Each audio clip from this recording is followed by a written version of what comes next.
get ready to throw down.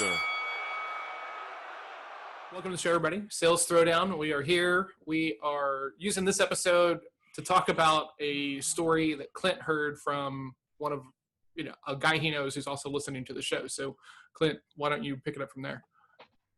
Yeah, so Brian contacted me here recently, and he had a real interesting topic to talk about, and I said, this is a good one. I'd like to hear the four personalities talk about this one, and because we talked about it for about a half hour, and what the topic was is he had a couple big deals that he had closed down right in the last month or so, and really pushed his sales forward, and I think, if I remember correctly, he even met his quota for the year. And here we are sitting in, July, which is fantastic. So kudos to that.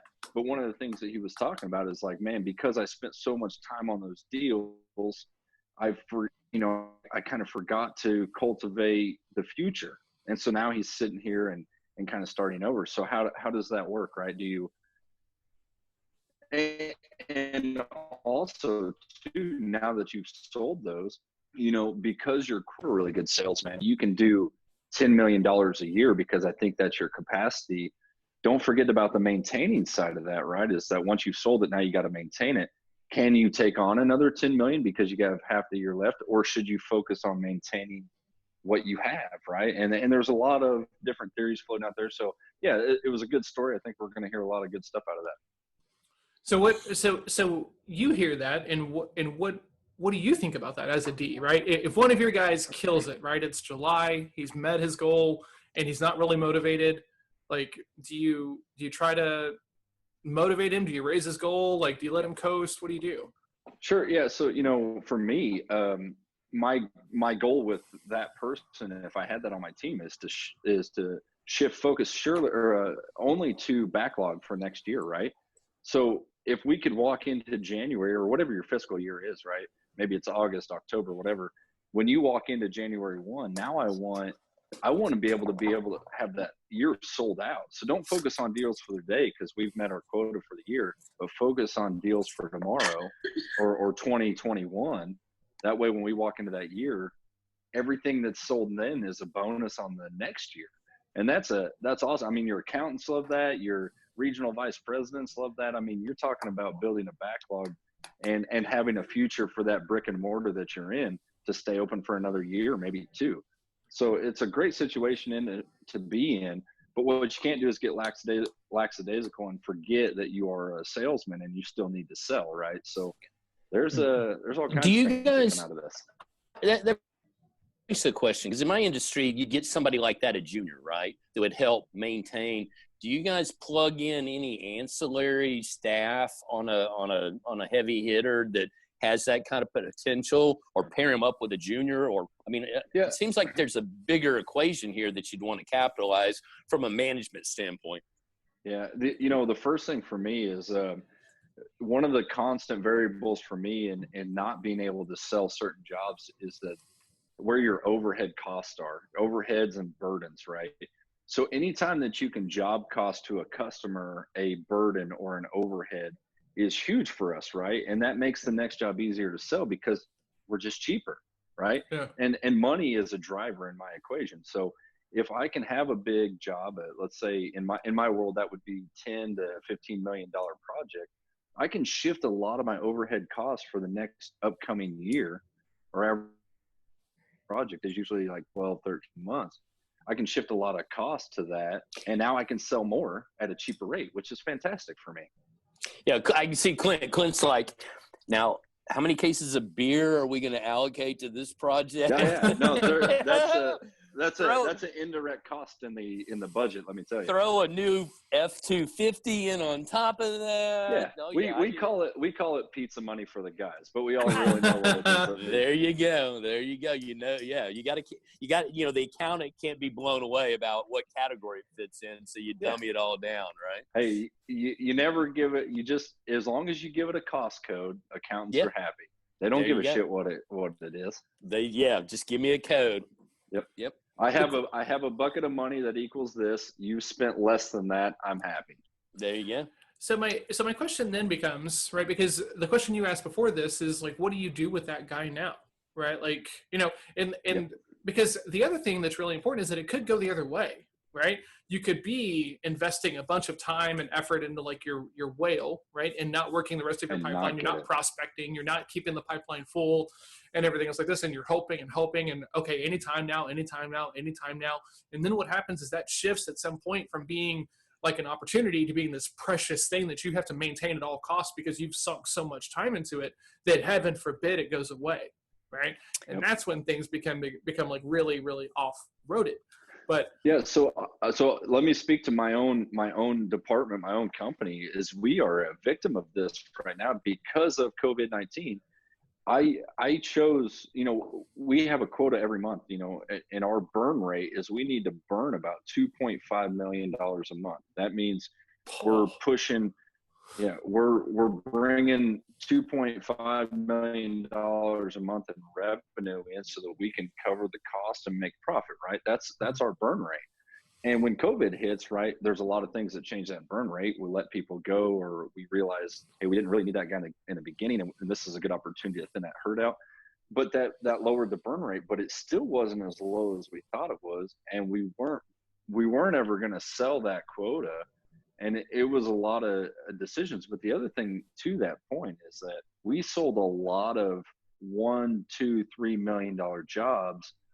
And that worked out really well when selling was happening and the economy was good, and we had that $2.5 million burn rate. But now we have like a $1.9 million burn rate, and the biggest job that anybody's really selling right now is like $300,000. So how many $300,000 jobs and how many relationships do you have to drive to hit that burn rate? And it is just flooring. So to Brian's problem, mine's the opposite. I've had to shift my focus to selling a whole bunch of $300,000, $500,000 jobs. But what's going to happen is it's pulled us out of the game of being in the mix for the $10 million jobs that we once thrived on. So when this all backs up around, I'm in the opposite problem that he has. Okay, but let's back up. You said it pulled you out of, which is kind of what germane to the conversation. It pulled you out of the $10 to $15 million jobs because you're down here doing the three. Is there not a way to allocate resources or put people on the hunt for the bigger jobs? Because you can't say that you just totally ignore those because you're still capable of doing them, right? Well, the problem is that nobody's doing those jobs currently, right? They're talking about them for 2021. Yeah, just period. They're gone, right? So people building new hotels, nobody's investing their private money and getting investors from private sources, from whether it's here in the States or overseas, to build a 52-story high-rise in downtown Houston. There's no reason to, right? Because it all thrives on the economy, and the economy sucks right now. So, not according to Trump, it doesn't. Yeah, so, but we all know the truth. Is what you got saying. Me there. So my question. Well, so I've lots of questions, right? So the buildings that are being bid and you guys are talking about right now are in like 2021 and 2022, right? Oh, easily, right? And they're always a pipe dream, right? So that's where the deciphering of what's real, what's not is so important. And that seasoned sales guy that, you might have told, he's past his prime. I need to move to this thing. That guy has so much market knowledge over 20 or 30 years that you cannot ignore that, right? Because he's seen 2008 happen. He's seen it before 2008. He's seen these ups and downs, and that's the guy that thrives and gets you through this. So when he tells you, hey, they're asking you to bid this, huge high-rise multi-use thing. Hey, look, man, you could do that, and it would take up so much resources that we're not going to bring any revenue in this month or the next month or the month after that. So leaning on that experience and leaning on those market knowledge guys is huge in this business. And I know that kind of shifted away from our original topic, but it's an interesting dilemma that I'm in right now. Well, to toot my own horn, if I may, I've been through 2002.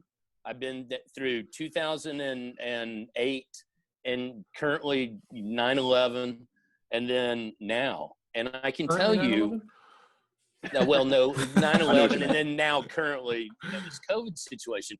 And I've seen great market results. I've seen, economies come back, right? It's almost like when you go to war, right? You kind of shift that emphasis, and then we get all this expansion after these troubling times. And I want to see that this time too. So, as a ray of hope out there to some people who are newer to the sales game or newer to economic impacts from some of these major events, now's the time to make up ground, right? And figure out how the sky isn't falling, right? Because everybody else, you turn around, you cut on the news, you're going to hear the sky is falling. But it sounds like in your game, you now have a dilemma, right? And some of this old guard can kind of show you the way through some of this. And you have enough experience.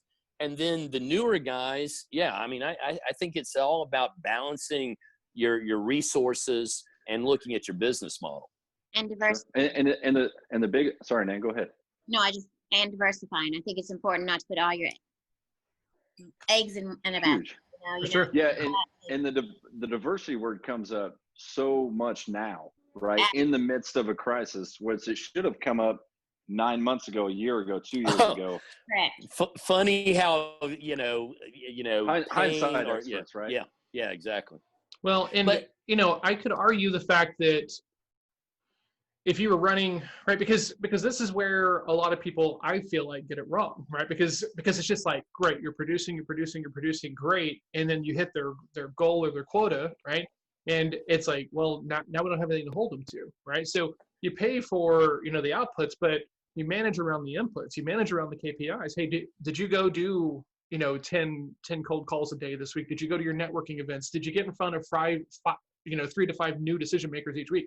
If you're not getting in front of 3 to 5 decision makers each week, your pipeline sucks. Your pipeline is not where it could be or it should be for you to be in the best position possible, like from your mindset, right? And I totally agree with that, John. If the person that you're talking about has the capability to also do that and still maintain what he sold, and to what Brian was telling me on the phone, right, is that's an interesting dilemma, right? Because maybe you sell 10 million in the first month and that's your whole quota for the year.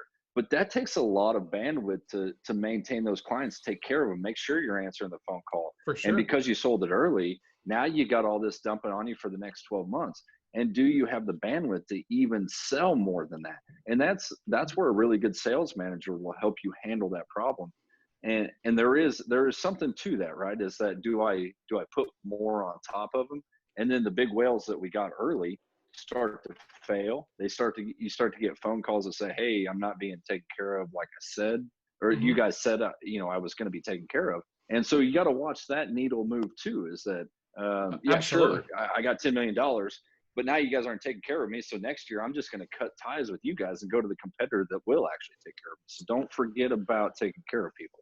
For sure. And there's I would say that there's some industries that are really well known for like, hey, everything you hunt and kill, you're gonna have to manage. Like financial advisors are squarely in that world.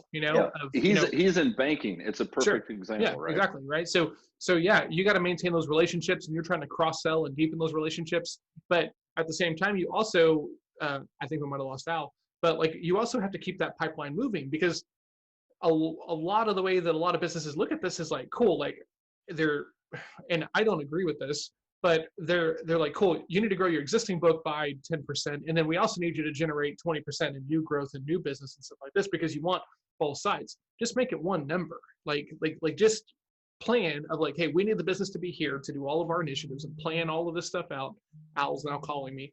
And then work backwards from there. Okay, cool. If we need this much money to do these things and these agendas, our sales team needs to generate this much money.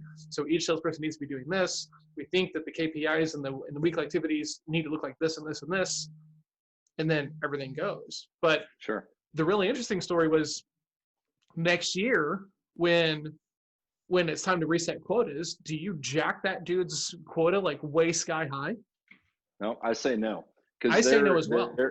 There is a healthy growth pattern in almost every company out there. I think from everything that I've studied is a 16% growth is really healthy, right? Anything outside of that, you've got to add so much overhead and so much capacity that you probably won't be able to manage it or maintain it, right? And grow, and that's 1% to 16%, right? Anything in that range, from everything I know, and I've always tried to model everything that I do in business off that 16% max. Mm-hmm. And to some, that doesn't sound like a lot, but if you do a 5 to 10 and even out to a 15-year look, it has 16% gross. It will be huge numbers at 15 years, right? So, Yeah. so I caution anybody from jacking it up past that. That's just, and to be honest with you guys, I don't know where that all came from, but I've done a lot of study on healthy growth in companies because I've been a part of small companies getting bigger, and 16% has always been the magic number for me. So that's my suggestion. Well, and the thing that is really important is like, you don't want to punish your top performer for like being successful, right? Like set your goals around like the needs of the company and divvy them out. But like, if your top performer's got a goal that's like significantly higher than everybody else on the team, and then you're going to hold them accountable and counsel them and manage them and everything else like this, if they don't hit that goal, but no one else's goal is that high, like that kind of sucks. Yeah, and don't forget to reward that guy, right? Or woman, right? That is huge. And if he hits your quota in July and you're giving him till December to make that quota, do not forget to take care of that guy, because he will absolutely go do it for the guy across the street. Yep. He just make that person like a senior level. Yes, Nan? Sorry, dear, but You're fine. Al is asking me on my phone for you to accept him on a different device. Oh, hold on one second. I'm sorry. He's in Sorry, the waiting room. Sorry. I had this laid out on a way so that way I couldn't see it coming in. Sorry, Al.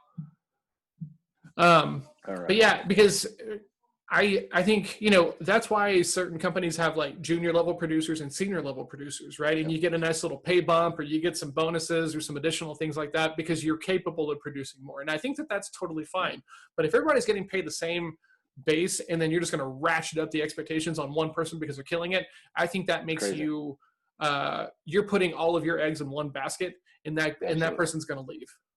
Yeah, you can't. I don't think you can shift other responsibility out from one person and put it in that because now he has capacity. I mean, you can if you're in troubling times, which, hey, look, 2020 has been a shit show in my mind, right? Agreed. And you should, at all costs available, use the guy that has capacity to win you more work. Don't just say, okay, you're done for the year. No, let's hope these guys meet their quota too, right? Go fill their quota, and I will reward you for it. Well, that's why you still have the expectation around the KPIs, right? Like one of the best guys that I've ever seen on stage, he talked about this idea. He goes, look, I don't care how much you close in a month. If you don't show up and do your activities and the KPIs that you and I have mutually agreed upon, I'm keeping half of your paycheck, right? And if you don't like it, you don't have to work for me. But the reason why you're making killer paychecks is because you are doing this each and every week consistently. And that's a crazy mindset, because I'm so much the other way, and I don't disagree with you. I just don't have the bandwidth in my head to think like that. I'm a little more the other way of like, I don't care how you get there, show up and get your shit done. And if you hit the matrix, hit the metrics that we put in front of you, fantastic. And there's a downfall to both sides. You ruin a good guy with trying to make him do too much monotonous work, even though he knows what he's doing, right? That old school guy, right? That goes out there and kills it every day. You don't know how he does it. He just does it, right? You can't bog that guy down with sitting down in a room every day and filling out forms and templates and stuff. That's not what he did. That's not how he's, and I know you would. Yeah. And that's why I say is I'm the other way, and neither one of us are right or wrong in this, right? I do not want to bog the guy down, but I do want to learn how he got there. And that's what you're saying, those metrics, those KPIs, what he does a day, how many phone calls he makes. That's what gives me my template to train other guys that don't do it as well as he does. So there's a give and take on all sides, I think. But the hard part about that, though, is that guy often can't tell you, I just do it. I just show up and people just like pay me money. And so what happens is like in my experience of dealing with tons of people like that at companies that I've worked with, right? Because they're like, oh, you need to go sit with our top producing rep and he'll tell you exactly what he's doing. And then we can build that in the sales system. Cool. Right. And then I go interview that guy and he can't tell me anything. Right. Oh, I'm just really good at what I do. I just close everybody in front of me. And it's nonsense, right? Hey, look, I got to say, in that conversation that I'm a little bit of that guy. I've always been that, where it's just like, I really don't know why people buy from me over that guy, because I don't track it as well as I should. But I will tell you that the constant variable always comes back to relationships. Because I have the relationships, I can make the phone call to make the sell, right? And if I had never done that, so there is a metric there. It's developing relationships, and how you track that is on you. But I would bet if you ask Nan and you ask Doc, of all people on this podcast right now, if you ask them what their greatest common variable was, it would be relationships. And to be clear, I'm advocating for the same thing, right? But what I'm trying to do is I'm trying to give people systems so that way in that moment when, let's say that like you're in the last column of your CRM, right? Which is like final wrap ups and final negotiations, right? And you've got 300 grand in there, right? There's still potential for that stuff to fall out, right? And then what happens is if too much of that falls out and you've been hoping for that and you've been putting all of your time and your investment at work into working those deals and not keeping the pipeline full and getting new relationships, then what happens is you end up like a little bit like your buddy. So that's why I think that the weekly activities become so important, the weekly and monthly activities, because we know what it takes to generate this amount of business. So go do that. But I have a question. It seems to me, or in my own experience, that the business I have opens doors and opportunities to more business in that same arena. Trend. And go ahead, Nan. I just said trend.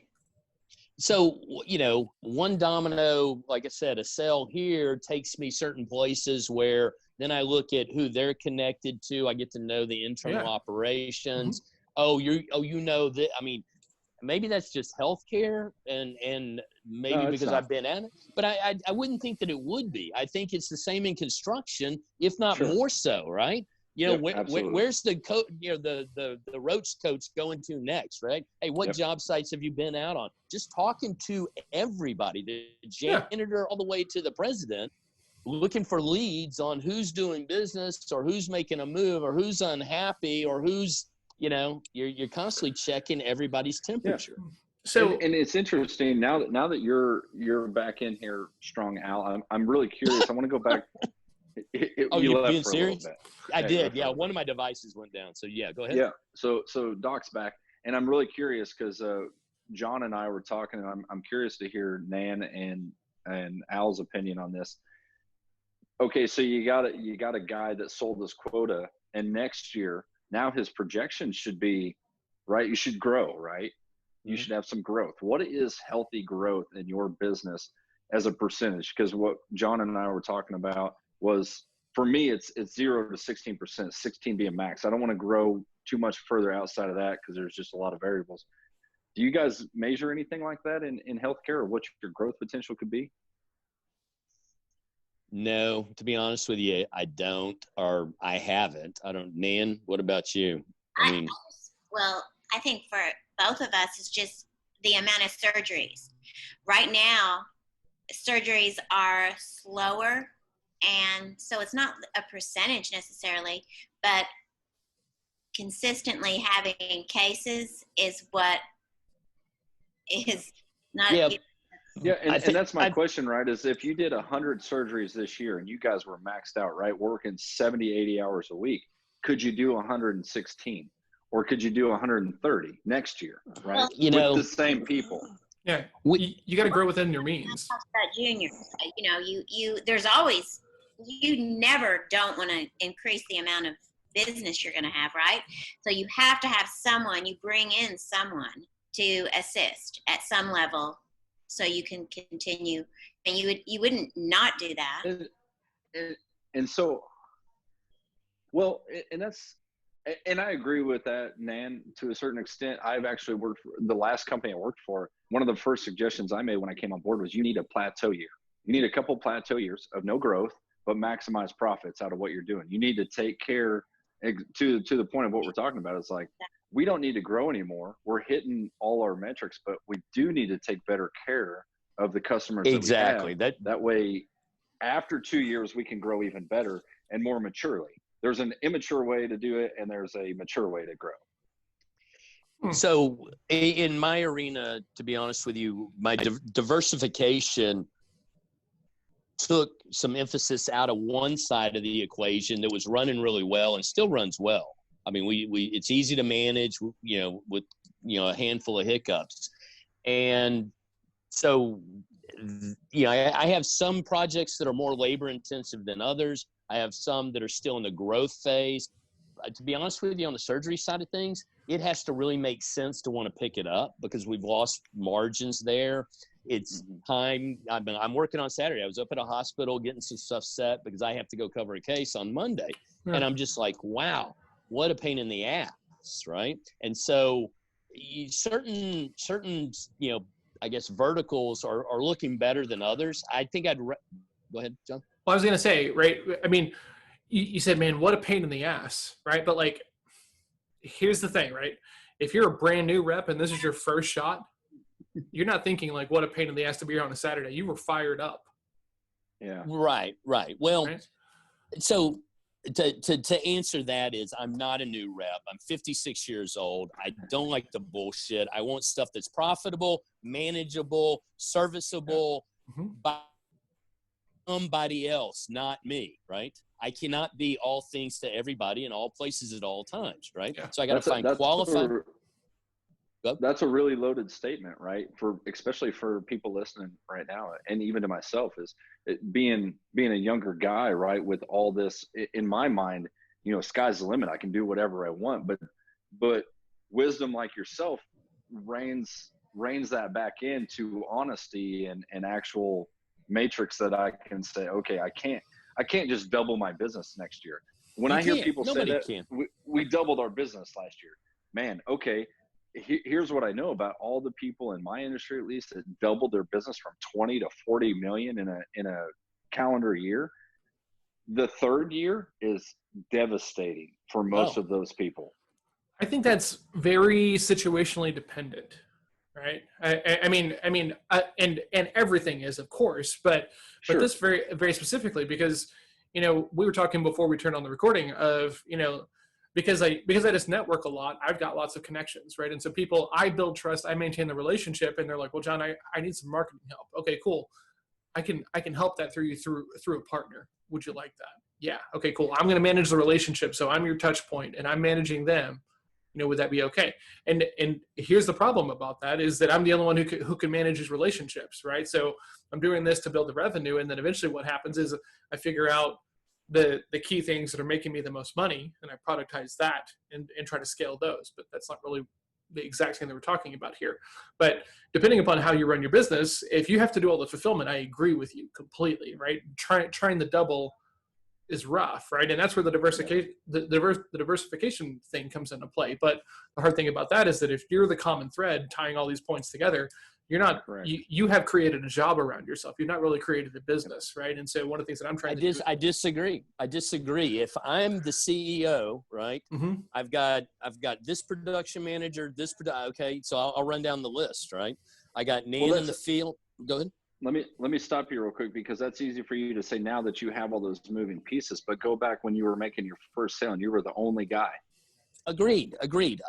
There's starting points and there's ending points to a healthy professional, particularly in sales, right? And as your sales increase, you figure that I started everything right here. Look in the screen, this right here. So it started with me doing something and then deciding I needed somebody else. So I brought my office manager. Anyway, long story short, I have a bunch of people that do certain jobs, and all I have to make sure is that they're there to do it because I trust that I hired right.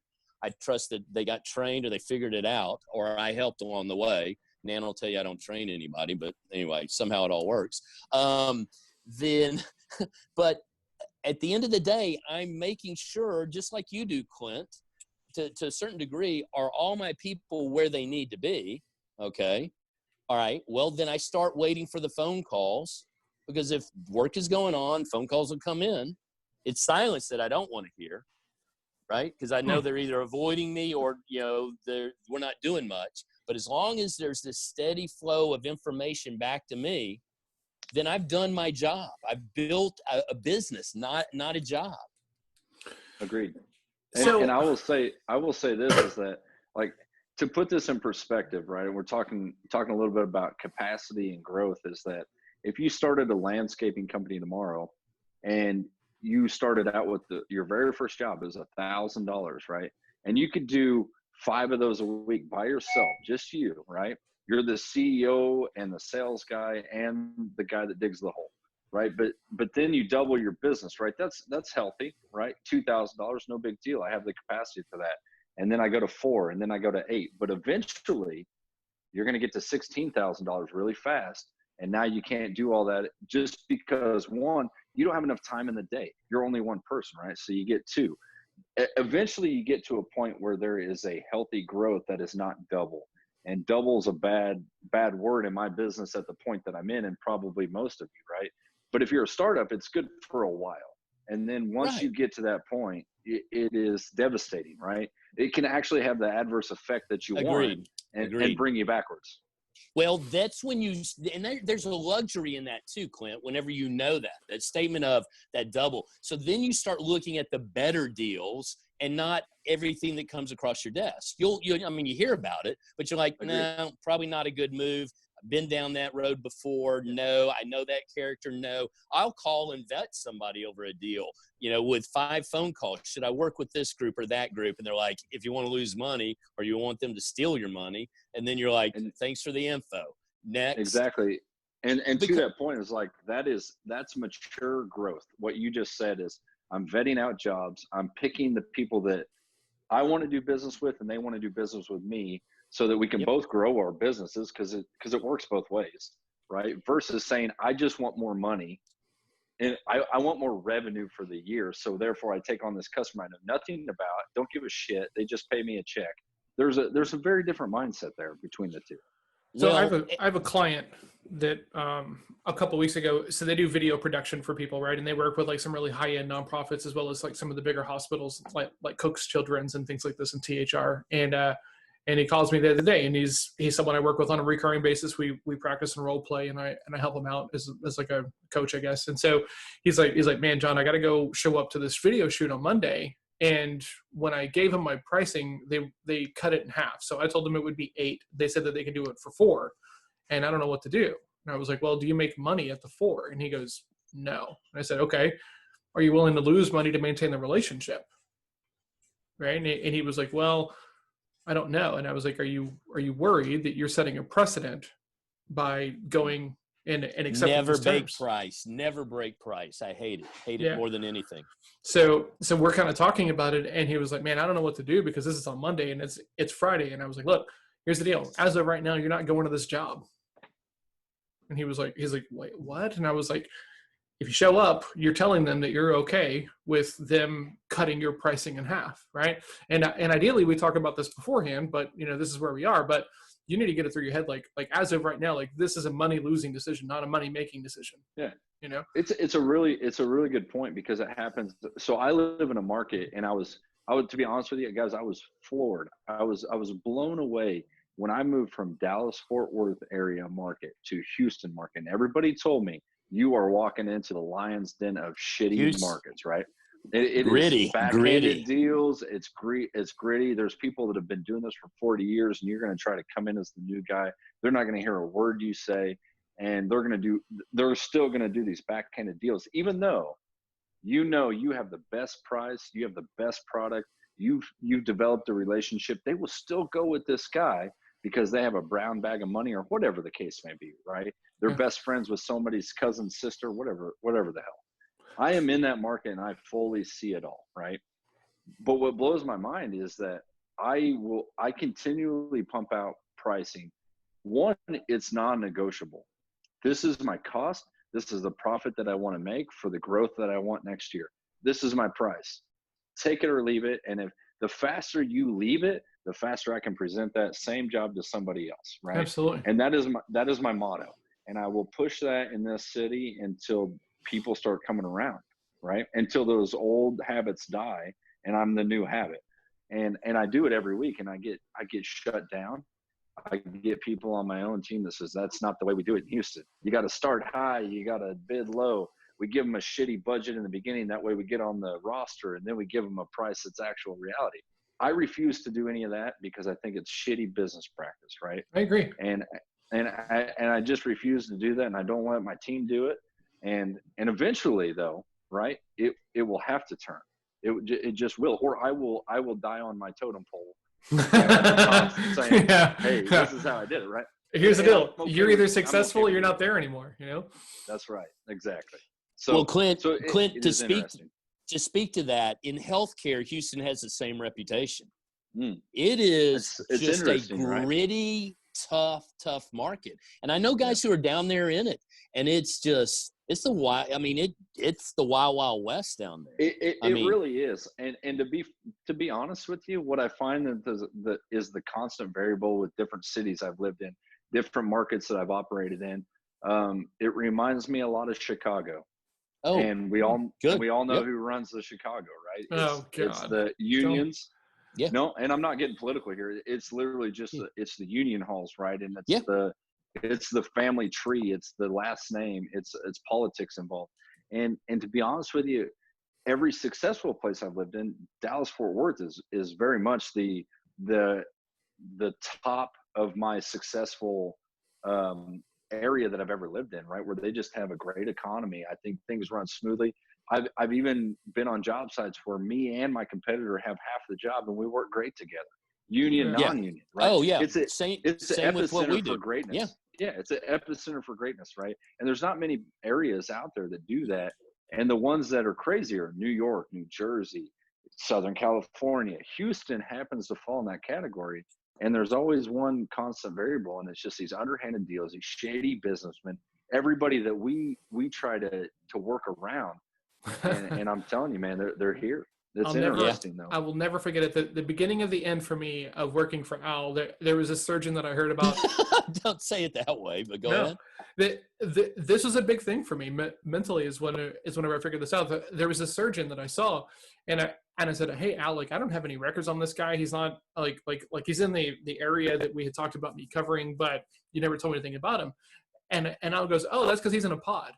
And I was like, what's a pod? And he goes, physician-owned distributorship. And I said, well, what is that? And he goes, some of these guys are buying in, right? And they're taking ownership of a company that they buy their own product from, so that way they get a cut on the back end of it. He goes, you're never going to close that guy. Don't even worry about it. And I was like, that sucks. Like, holy God, why am I here? Like I was downtrodden for like a week. I was so dumbfounded by this idea of this like pretty underhanded thing, like running in the background that I had no idea about. And I was just like, oh, this is crazy. But, well, let me tell you a phrase that'll waken everybody up here is desperation is a stinky cologne, and a lot of people wear it. Ooh, When times get tough, boys, and we are in the midst of it with COVID-19, times get tough, people will do just about anything to not lose everything they work for. And I deal with that. So to that example, it's like, I'm on one side of the equation in a publicly traded company. I can't report losses. That doesn't happen. You don't just go to the regional meeting once every quarter and say, oh yeah, by the way, we took everything at cost this month and we did everything so that we could keep the lights on. They don't want to hear that. No shareholder wants to hear that. But if you're a privately held company with one owner, it's okay to do all of that because you kept the doors open for another day. So very different mentalities, right? But we're all competing against each other. So how do I compete against the guy that when I need to sell a job for profit with my overhead in a down economy for $2 million, he can do it for 1.3 and keep the lights on? Who's right? Who's wrong? And is anybody right or wrong? Right? That's the market that I'm in. It's not a right or wrong thing, right? It's just about, because that's the thing, right? You start off with like the lowest prices available because you don't have the overhead or because you don't have the confidence or whatever this is. And then as time goes, your time becomes more in demand. You shift a level or two, and then you start charging for what you actually feel that you're worth. And then what happens is, I feel like when you get to that level of going like public, right, and being publicly traded to where you're like, cool, like we are so solid, invest in us and you're going to get your money back, right? And the conversation shifts entirely at that point, I think. Sure. And so I use that power a lot of like, hey, do you guys want the guy that could absolutely close the doors tomorrow, and you signed a contract with this guy, but he doesn't even own a brick and mortar anymore because the bank took it. Yeah. So you go from that conversation to say, hey, we will absolutely always be here because we are a publicly traded company. We're not going anywhere. This downtick in the economy isn't good, but it's not going to swamp. Well, and that's the thing, right? You get the additional security of having shareholders and additional funds and stuff like this because you've gotten to that level. So you should be able to float for a little bit longer than like the single proprietor who can do it or who has to do it all on their own. So I think it's 6 of one, half a dozen of another, right? And you pick the battlefield you want to play in. Yeah, and to be honest with you, I die on that hill a lot, right? It's like I go to the top of that hill with that message of like, man, I know that guy's selling it for 1.3. I know that I'm at 2 million. Your total project's worth 25. $700,000 is a lot of money. Like that's worth a couple conversations, right? And I understand what you're saying. But when that guy doesn't show up to the job site because he doesn't have the people to do it, or he doesn't even have a company anymore, how much are you going to lose? Yeah. When you have to pay me all those change orders and all that time lost, right? So I try not to be that. That's not my message. That's not my initial message in a conversation, but that is my absolutely, dying last breath of like, I cannot believe you're going to go with us over this guy. That's kind of my last message, right? Well, and that's the thing, right? Like you got to have enough realization to know where you are in the hierarchy of things, right? Because you're either at the top end, in which case you need to be talking out to like high end, top end deals to keep the pipeline really, really full, because any one of those jobs could make or break a month or a quarter or so on. But here's the deal, like the guys that are at the lower end, are at the lower end for a reason. They can't handle, right? Like the big boy stuff and stuff like that. So or maybe they haven't grown to that level, right? Sure, exactly. That's all. Again, you got people on the way up, and then you got the establishment that sits at the top of the the pile. So it can't be.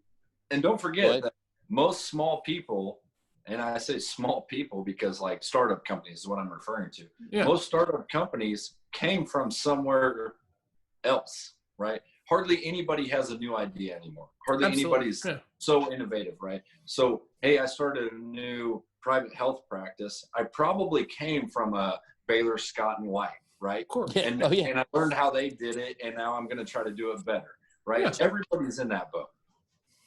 No, I agree. I would argue that, yeah. I mean, I would say that maybe because like I didn't know anybody else who was doing what I was doing. Like I met people who have done CRM consulting since going out on my own, but it's once you're cued to look for it, you start to find it. But now I know half a dozen people who do various things. Like, do they do it exactly like I do? No. So I kind of focus on like the differences between me and the people that I work at. Not because like I'm trying to make somebody say yes or move a certain way, but it's just like, hey, look, there's some differences in how this works. What are you really looking for? What's really important to you? Because I know that pricing is important to everybody, especially right now, but there's probably some other things that you might be concerned about. Can we talk about that?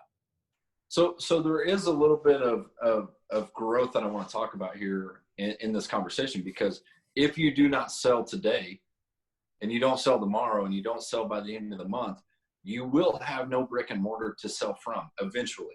Absolutely. Yeah. So there's a lot of pressure, like in my company, there's a lot of pressure from the top to make money. But are they happy with not having a business next year, right? Because I've focused solely on making profit. I think it's a risk tolerance question, right?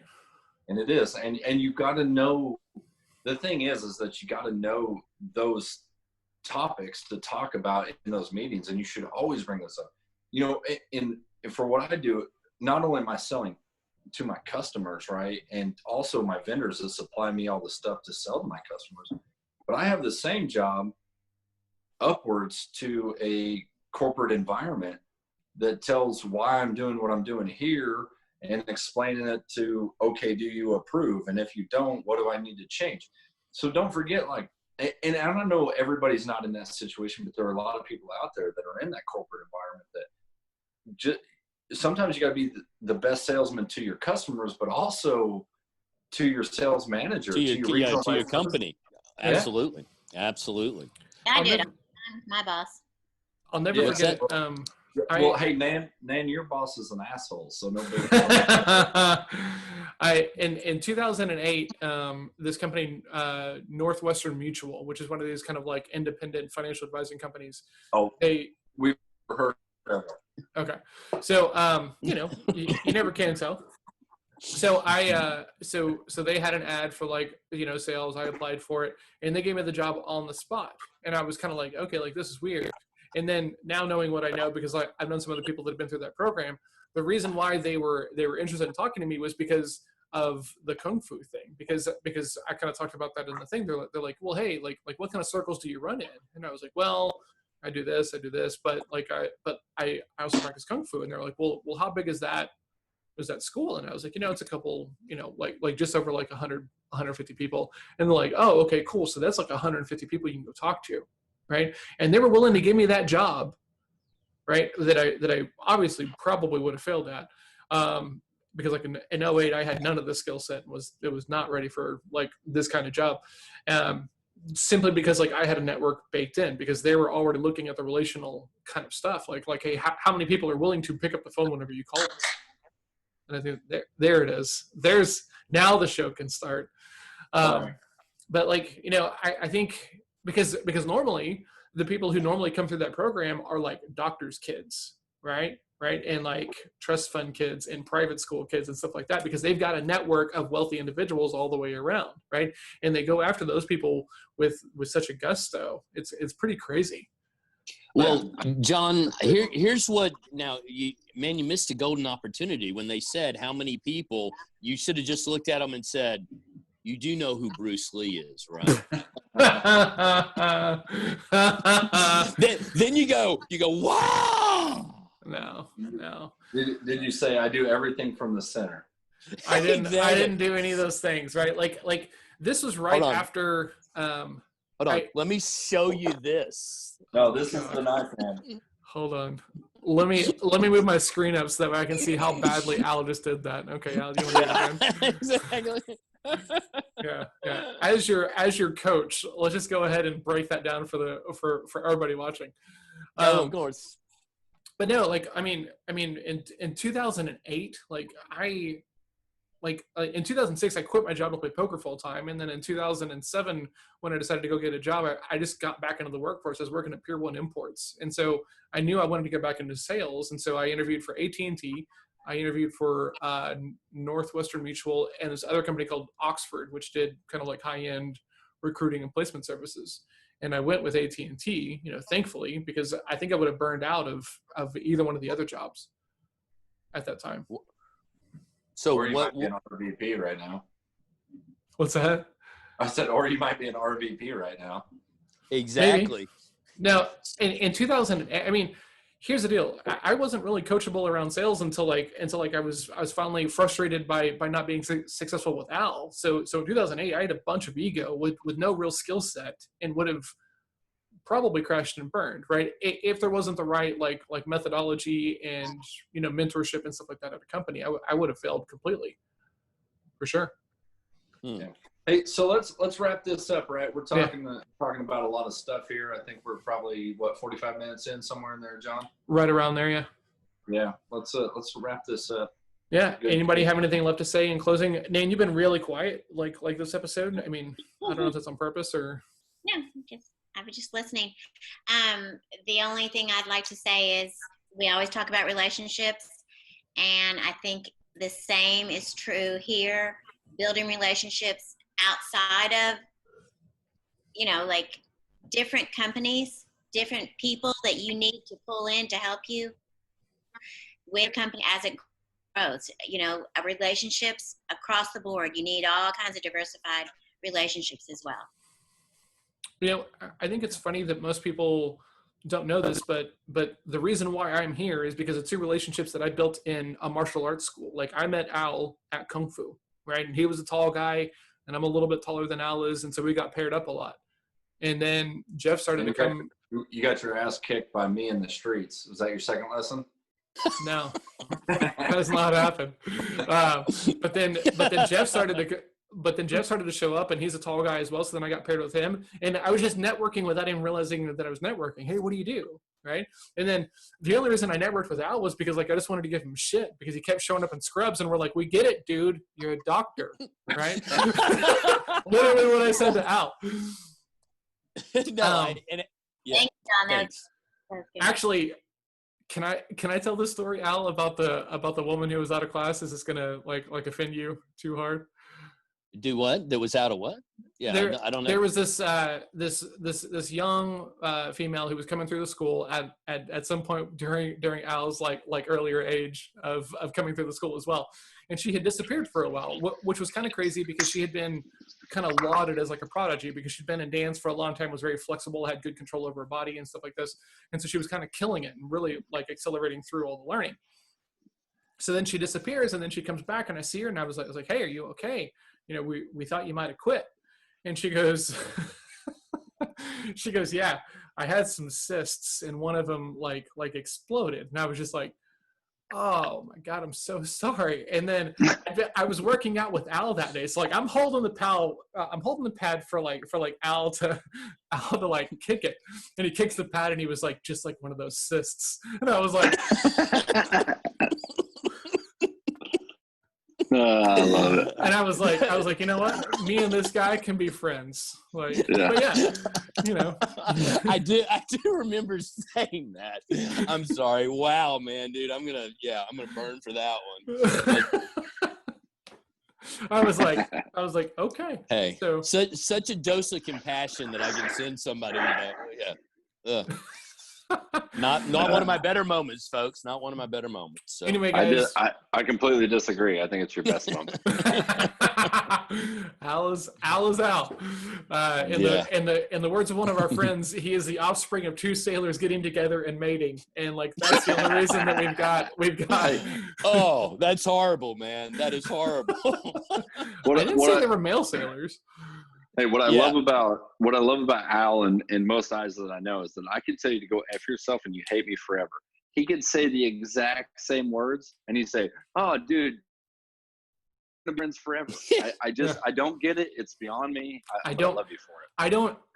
It is endlessly impressing the stuff that I can see Al say in front of like prospects and influencers and stuff like this in his neighborhood. And they're just like, good old Al. And I'm like, there's no way I could say anything within a 10-mile radius of that statement and get away with it. Absolutely. Hey, man, just run with scissors as much as you can. Just don't ever trip. You guys have it so good. You don't even know it. So in closing, right, we're going to wrap up. Share this with somebody you know, right? Everybody has got some aspect of their life where they're having to influence other people to take action. The best way to do that is to figure out how they communicate and how that might be different from how you communicate. If you want to take this assessment to up your level of communication and influence, reach out to us, disc@salesthrowdown.com. Follow us on social media. Subscribe on YouTube if you're watching this. And share this with someone else. If you want to help us out, leave a review. We read every one of them. It helps us improve, and that's why we're here. So sure. I want to add one thing to that, Go John. ahead, Clint. Yeah. And literally the best thing that I've ever done in my personal life and professional life in sales has taken a DISC assessment, understood who I am, and be able to recognize personalities. And if I could ever give you a tool that would up your game in this business, it is DISC. Absolutely. And please take that assessment.